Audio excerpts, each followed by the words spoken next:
मेरे दर्शकों, एक महिला सादा कपड़ों में बाजार पहुंची, एक आम नागरिक की तरह।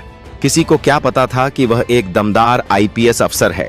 सब्जी लेते वक्त एक ठेले वाली ने विनती की, बहना जी जरा मेरा ठेला देख लोगी? महिला ने मुस्कुराकर कहा, हाँ बहन, निश्चिंत रहो। वो ठेले का ध्यान रख ही रही थी कि तभी एक दरोगा आया, सब्जी उठाई और बिना पैसे दिए जाने लगा। महिला बोली, साहब पैसे देकर जाइए। दरोगा रूखा जवाब देता है, तू होती कौन है मुझे टोकने वाली? वह बहस करने लगता है। भीड़ जमा हो जाती है। महिला बार बार कहती है, यह जनता का ठेला है, यह नहीं चलेगा। और तभी वह दरोगा अपना आपा खो देता है और सबके सामने उस महिला को थप्पड़ मार देता है। लेकिन उसे नहीं पता था कि उसने जिसे थप्पड़ मारा वह कोई आम औरत नहीं, एक ईमानदार निडर आईपीएस अफसर है। दर्शकों, चैनल को सब्सक्राइब करें, वीडियो को लाइक करें और दोस्तों शेयर भी करें। तो चलिए वीडियो को स्टार्ट करते हैं। शहर की भीड़ भाड़ से दूर एक शांत और हरे भरे इलाके में सुबह की पहली किरण एक खूबसूरत बंगले पर पड़ रही थी। यह बंगला था शहर की सबसे युवा और चर्चित आईपीएस अधिकारी आशा सिंह का। बाहर से देखने पर यह बंगला किसी भी बड़े अधिकारी की ताकत और रुतबे की निशानी लगता था, लेकिन इसके अंदर की दुनिया बिल्कुल अलग थी। आशा अपनी बालकनी में खड़ी उगते सूरज को देख रही थी। उसके हाथ में चाय का कप था, लेकिन उसका ध्यान कहीं और था। उसे अपने पिता की बातें याद आ रही थीं। उसके पिता एक मामूली स्कूल टीचर थे, जिन्होंने अपनी पूरी जिंदगी ईमानदारी और सिद्धांतों पर जी थी। वह अक्सर आशा से कहते थे, बेटा, कुर्सी की ताकत इंसान को जमीन से दूर कर देती है। असली भारत फाइलों में नहीं, गलियों और बाजारों में बसता है। जब तक तुम आम आदमी के जूते में पैर डालकर नहीं चलोगी, उनकी तकलीफ कभी नहीं समझ पाओगी। आज आशा ने फैसला किया था कि वह अपने पिता की इसी सीख को अपनाएगी। उसने अपने सभी ऑफिशियल प्रोग्राम कैंसिल कर दिए थे। आज वह आईपीएस अधिकारी आशा सिंह नहीं, बल्कि सिर्फ आशा बनकर शहर को देखेगी। उसने अलमारी खोली और अपनी सख्त स्टार्च वाली वर्दी की जगह एक बिल्कुल साधारण सा हल्के नीले रंग का सूती सलवार सूट निकाला। बालों की सधी हुई चोटी की जगह उन्हें ढीला बांध लिया। पैरों में महंगी सैंडल की जगह आम सी चप्पलें पहन लीं। उसने आईने में खुद को देखा। कोई उसे देखकर कह नहीं सकता था कि यह वही अधिकारी है जिसके नाम से शहर के बड़े बड़े अपराधी कांपते थे। एक हल्की सी मुस्कान उसके चेहरे पर आई। आज का मिशन कुछ और ही था।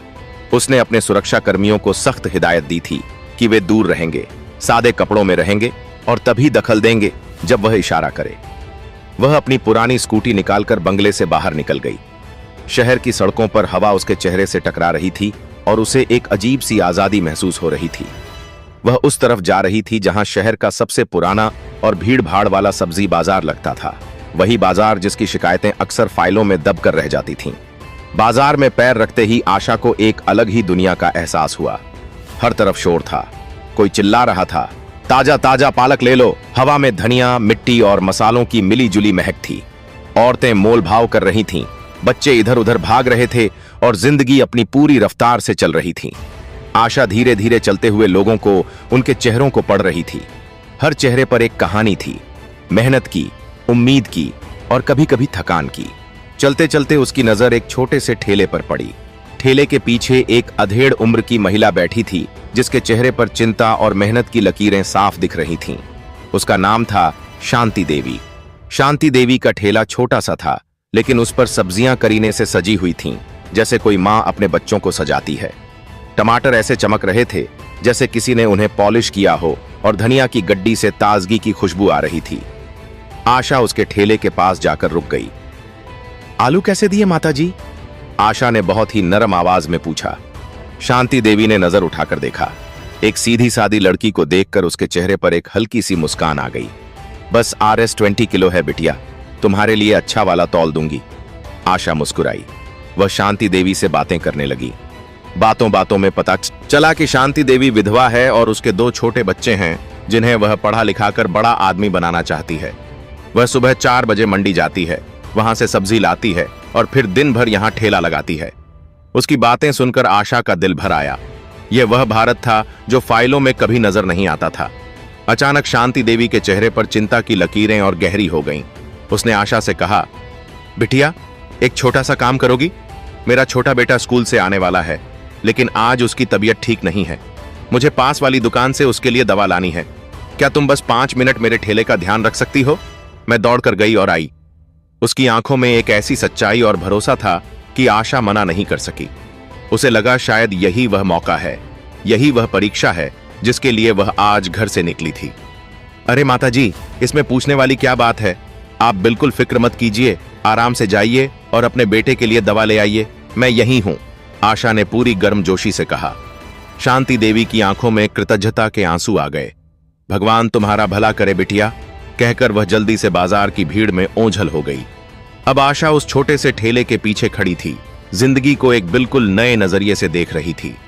आशा को ठेले पर खड़े अभी कुछ ही मिनट हुए थे। वह एक ग्राहक को टमाटर तौल कर दे ही रही थी कि तभी बाजार में एक अजीब सी हलचल हुई।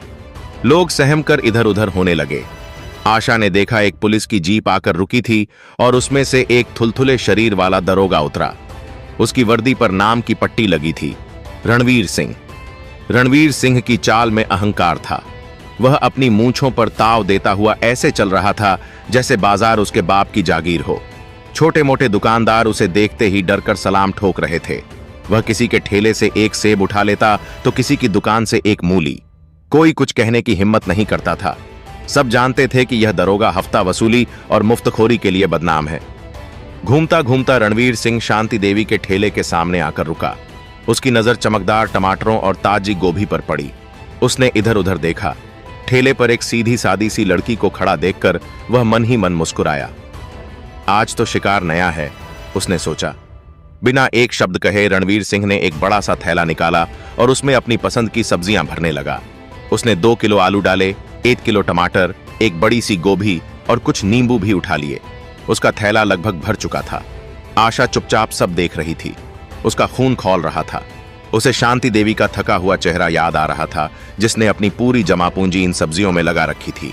यह सिर्फ सब्जी की चोरी नहीं थी, यह एक गरीब की मेहनत थी, उसके बच्चों के भविष्य की चोरी थी। जब रणवीर सिंह थैला उठाकर चलने लगा तो आशा ने बहुत ही शांत लेकिन दृढ़ आवाज में उसे टोका। भाई साहब, रुकिए। रणवीर सिंह ने पलटकर देखा, जैसे उसे अपने कानों पर यकीन ना हुआ हो। आज तक उसे इस बाजार में किसी ने रोकने की हिम्मत नहीं की थी। क्या है? उसने रूखी आवाज में पूछा। आशा ने कहा, आपने जो सब्जियां ली हैं उसके पैसे? यह सुनते ही रणवीर सिंह के चेहरे पर एक व्यंग भरी मुस्कान आ गई। वह जोर से हंसा। पैसे? हाँ हाँ हाँ। अरे ओ छोकरी, तू नई लगती है यहां, जानती नहीं मैं कौन हूं? दरोगा रणवीर सिंह नाम है मेरा। पूरा इलाका मेरे नाम से कांपता है। आशा के चेहरे पर कोई शिकन नहीं आई। उसने उसी शांति से जवाब दिया, आप कोई भी हो साहब, आपने सामान लिया है तो पैसे तो देने पड़ेंगे। यह किसी गरीब औरत की रोजी रोटी है। आपकी वर्दी लोगों की रक्षा के लिए है, उन्हें लूटने के लिए नहीं। आशा की यह बात रणवीर सिंह के अहंकार पर सीधी चोट थी। आज तक किसी ने उसके सामने ऐसे आंख में आंख डालकर बात नहीं की थी, वह भी एक मामूली सी लड़की ने। बाजार में जो लोग पहले डरे सहमे खड़े थे, अब रुककर यह तमाशा देखने लगे थे। रणवीर सिंह को लगा कि उसकी इज्जत मिट्टी में मिल रही है। उसका चेहरा गुस्से से लाल हो गया। ए लड़की, जबान ज्यादा चल रही है तेरी। तू मुझे कानून सिखाएगी? तेरी हिम्मत कैसे हुई मुझसे पैसे मांगने की? 2 कौड़ी की सब्जी बेचने वाली की तरफ से वकालत कर रही है। आशा ने गहरी सांस ली। उसे गुस्सा आ रहा था, लेकिन उसने अपने प्रशिक्षण से सीखा था कि सबसे ज्यादा ताकत शांत रहने में होती है। मैं किसी की वकालत नहीं कर रही साहब, मैं सिर्फ सही और गलत की बात कर रही हूं। आप वर्दी में हैं, आपको तो मिसाल कायम करनी चाहिए। आप ही ऐसा करेंगे तो आम जनता का पुलिस पर से भरोसा उठ जाएगा। अब रणवीर सिंह का गुस्सा 7वें आसमान पर पहुंच गया। उसे लगा कि यह लड़की उसका अपमान करने पर तुली हुई है। भीड़ में कुछ लोग कानाफूसी करने लगे थे। लड़की तो सही कह रही है, कोई फुसफुसाया। यह सुनकर रणवीर सिंह और भी आग बबूला हो गया। बकवास बंद कर अपनी, वह चिल्लाया। लगता है तुझे थाने ले जाकर ही अक्ल सिखानी पड़ेगी। वह एक कदम आगे बढ़ा और आशा को बाजू से पकड़ने की कोशिश की। आशा फुर्ती से पीछे हट गई। अपने हाथ को काबू में रखिए दरोगा जी। आशा की आवाज अब ठंडी और अधिकारपूर्ण हो गई थी। उसमें एक ऐसी शक्ति थी जो रणवीर सिंह जैसे दसियों लोगों को चुप करा सकती थी। लेकिन रणवीर सिंह नशे में था, वर्दी के नशे में, ताकत के नशे में। उसे कुछ समझ नहीं आ रहा था। अपनी पकड़ खाली जाते देख और आशा की आंखों में निडरता देखकर वह अपना आपा खो बैठा। तेरी इतनी हिम्मत, वह दहाड़ा। मैं तुझे अभी बताता हूं कि पुलिस से जबान लड़ाने का अंजाम क्या होता है। और यह कहकर उसने पूरी ताकत से आशा को एक थप्पड़ मारने के लिए अपना भारी भरकम हाथ उठाया। बाजार में एक पल के लिए सन्नाटा छा गया। लोगों की सांसें अटक गईं। सबको लगा कि अब यह बेचारी लड़की इस झालिम दरोगा का शिकार बन जाएगी। रणवीर सिंह का हाथ हवा में था, बस आशा के गाल पर पड़ने ही वाला था, लेकिन वह हाथ गाल तक कभी नहीं पहुंचा। जैसे ही रणवीर सिंह का हाथ आगे बढ़ा, एक इस्पात जैसी पकड़ ने उसकी कलाई को हवा में ही जकड़ लिया। रणवीर सिंह ने चौंक कर देखा। उस दुबली पतली सी लड़की ने उसकी मोटी कलाई को इतनी मजबूती से पकड़ रखा था कि उसकी हड्डियां तक दर्द करने लगी थीं। लड़की की आंखों में अब कोई विनम्रता नहीं थी, बल्कि एक ऐसी ज्वाला थी जिसे देखकर रणवीर सिंह की आत्मा तक कांप गई। दरोगा! आशा की आवाज अब किसी शेरनी की दहाड़ जैसी थी जो पूरे बाजार में गूंज गई। तुम्हारी हिम्मत कैसे हुई एक औरत पर हाथ उठाने की, वह भी अपनी वर्दी की आड़ में? रणवीर सिंह हक्का बक्का रह गया। उसकी पकड़ छुड़ाने की सारी कोशिशें नाकाम हो रही थीं। उसे समझ नहीं आ रहा था कि इस साधारण सी दिखने वाली लड़की में इतनी ताकत कहां से आ गई। ठीक उसी पल भीड़ को चीरते हुए दो लंबे चौड़े हट्टे कट्टे नौजवान आगे बढ़े। वे सादे कपड़ों में थे, लेकिन उनकी चाल ढाल और आंखों की तेजी बता रही थी कि वे आम लोग नहीं हैं। उन्होंने पास आकर रणवीर सिंह को ऐसे देखा जैसे कोई शिकारी अपने शिकार को देखता है। उनमें से एक ने आशा की तरफ देखकर एक सधा हुआ सैल्यूट किया और बोला, मैम, आप ठीक हैं? क्या हम इसे संभालें? मैम, यह शब्द रणवीर सिंह के कानों में किसी बम की तरह फटा। बाजार में खड़े लोगों के मुंह आश्चर्य से खुले रह गए। रणवीर सिंह ने आशा की तरफ देखा, फिर उन दो आदमियों की तरफ। उसकी आंखों के सामने पूरी तस्वीर घूमने लगी। यह कोई आम लड़की नहीं हो सकती। आशा ने रणवीर सिंह की कलाई छोड़ दी। उसने अपने छोटे से पर्स में हाथ डाला और एक कार्ड निकालकर रणवीर सिंह की आंखों के सामने कर दिया। कार्ड पर अशोक स्तंभ का चिन्ह चमक रहा था और उसके नीचे मोटे अक्षरों में लिखा था, आशा सिंह, भारतीय पुलिस सेवा, IPS। यह पढ़ते ही रणवीर सिंह के पैरों के नीचे से जमीन खिसक गई। उसका घमंड, उसका गुस्सा, उसका रोब, सब कुछ एक पल में भांप बनकर उड़ गया। उसका चेहरा जो गुस्से से लाल था, अब डर से सफेद पड़ चुका था। पसीने की बूंदें उसके माथे से टपकने लगीं। उसे लगा जैसे उसे लकवा मार गया हो। IPS?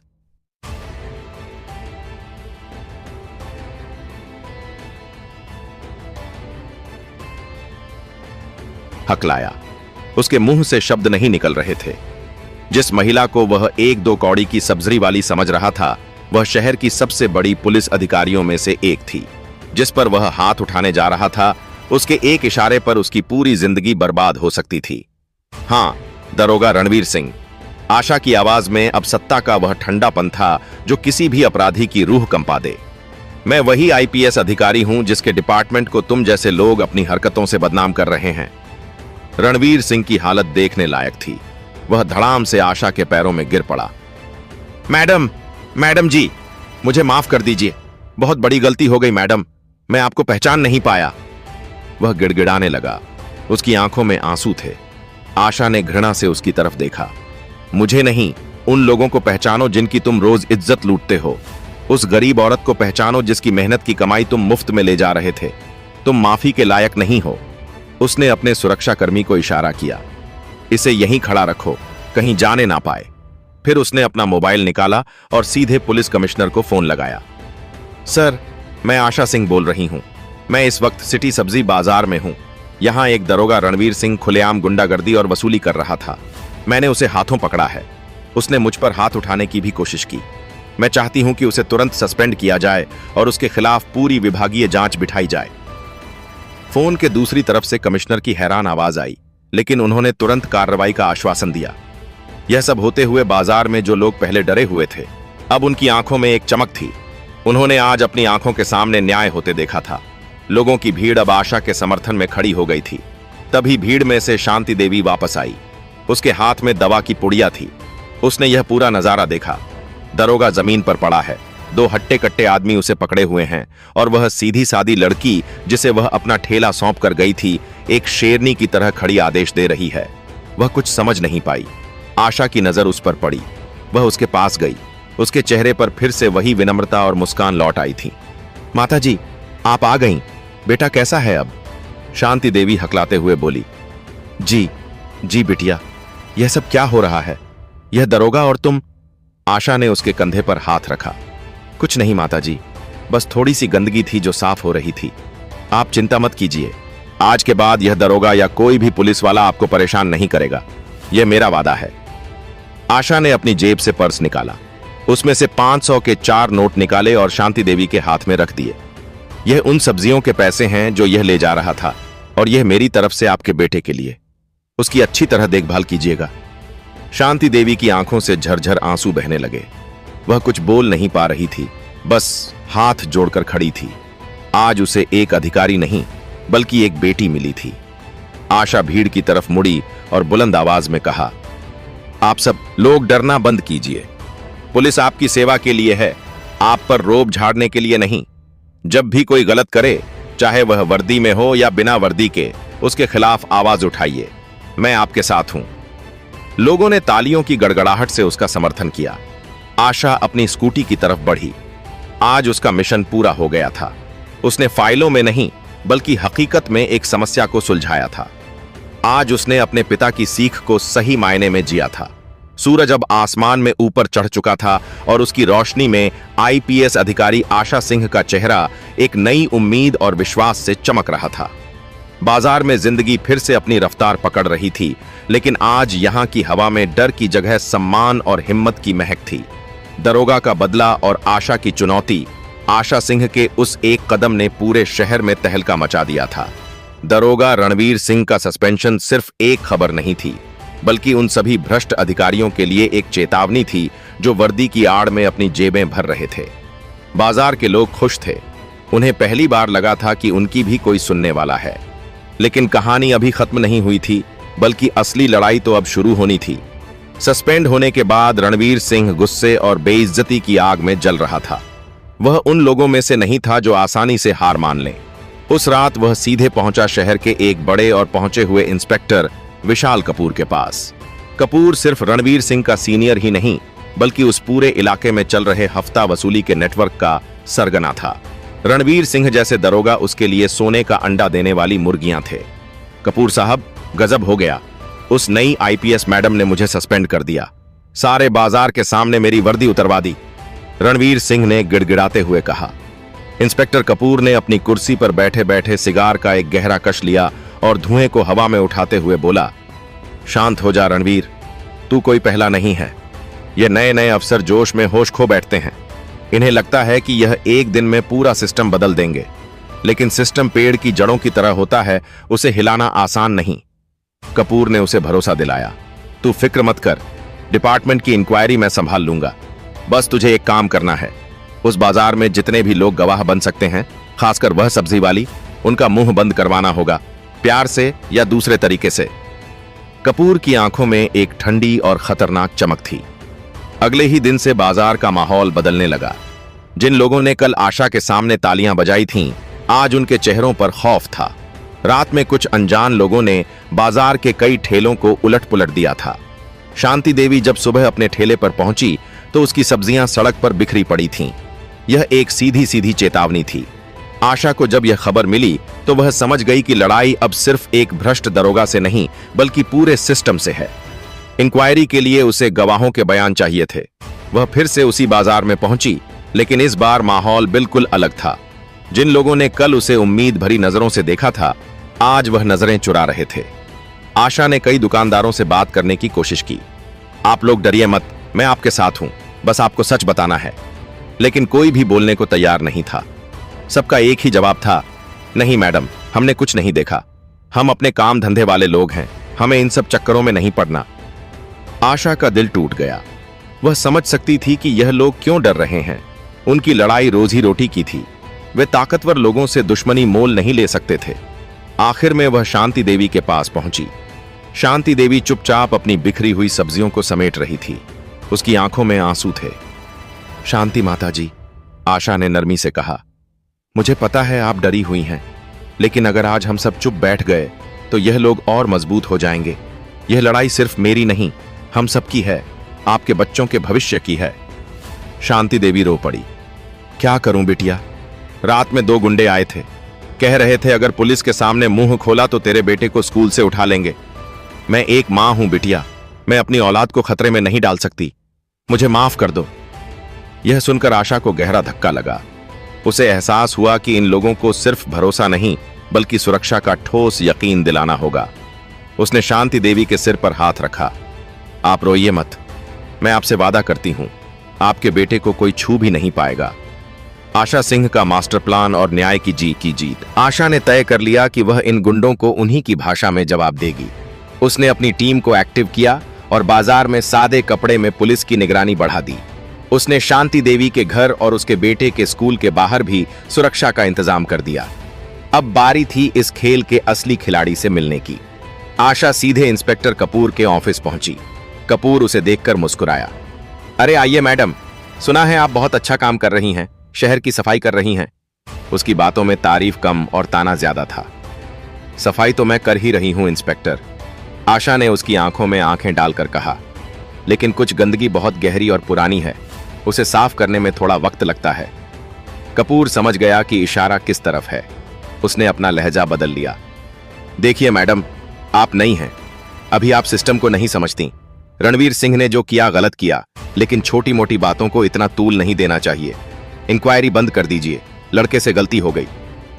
इंस्पेक्टर कपूर, एक गरीब औरत की मेहनत की कमाई लूटना और उस पर हाथ उठाना आपके लिए छोटी मोटी बात होगी। मेरे लिए यह एक संगीन जुर्म है और जुर्म करने वाले को सजा मिलनी ही चाहिए, चाहे वह कोई भी हो। आशा की आवाज में दृढ़ता थी। कपूर अब अपने असली रंग में आ गया। मैडम, मैं आपको सलाह दे रहा हूं, मान जाइए, वरना इस सिस्टम के कीचड़ में नए कपड़े ज्यादा देर साफ नहीं रहते। कहीं ऐसा ना हो कि आपके ऊपर ही किसी जांच की आंच आ जाए। यह एक खुली धमकी थी, लेकिन आशा डरने वाली नहीं थी। आप मेरे कपड़े की चिंता मत कीजिए इंस्पेक्टर, बस यह ध्यान रखिएगा कि जब यह कीचड़ साफ होगा तो कई पुराने चेहरे बेनकाब होंगे। इतना कहकर आशा वहां से निकल आई। आशा जानती थी कि अब उसे कुछ ऐसा करना होगा जिससे लोगों का डर टूटे और हिम्मत जागे। अगले दिन सुबह वह फिर उसी बाजार में पहुंची, लेकिन इस बार वह अकेली नहीं थी। उसके साथ मीडिया की कुछ गाड़ियां भी थीं। उसने बाजार के बीचों बीच एक माइक लिया और बोलना शुरू किया।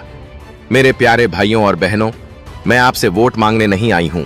मैं आपकी अफसर आईपीएस आशा सिंह आज आपसे एक नागरिक बनकर बात करने आई हूं। सब लोग इकट्ठा होने लगे। मैं जानती हूं आप सब डरे हुए हैं, आपको धमकाया जा रहा है।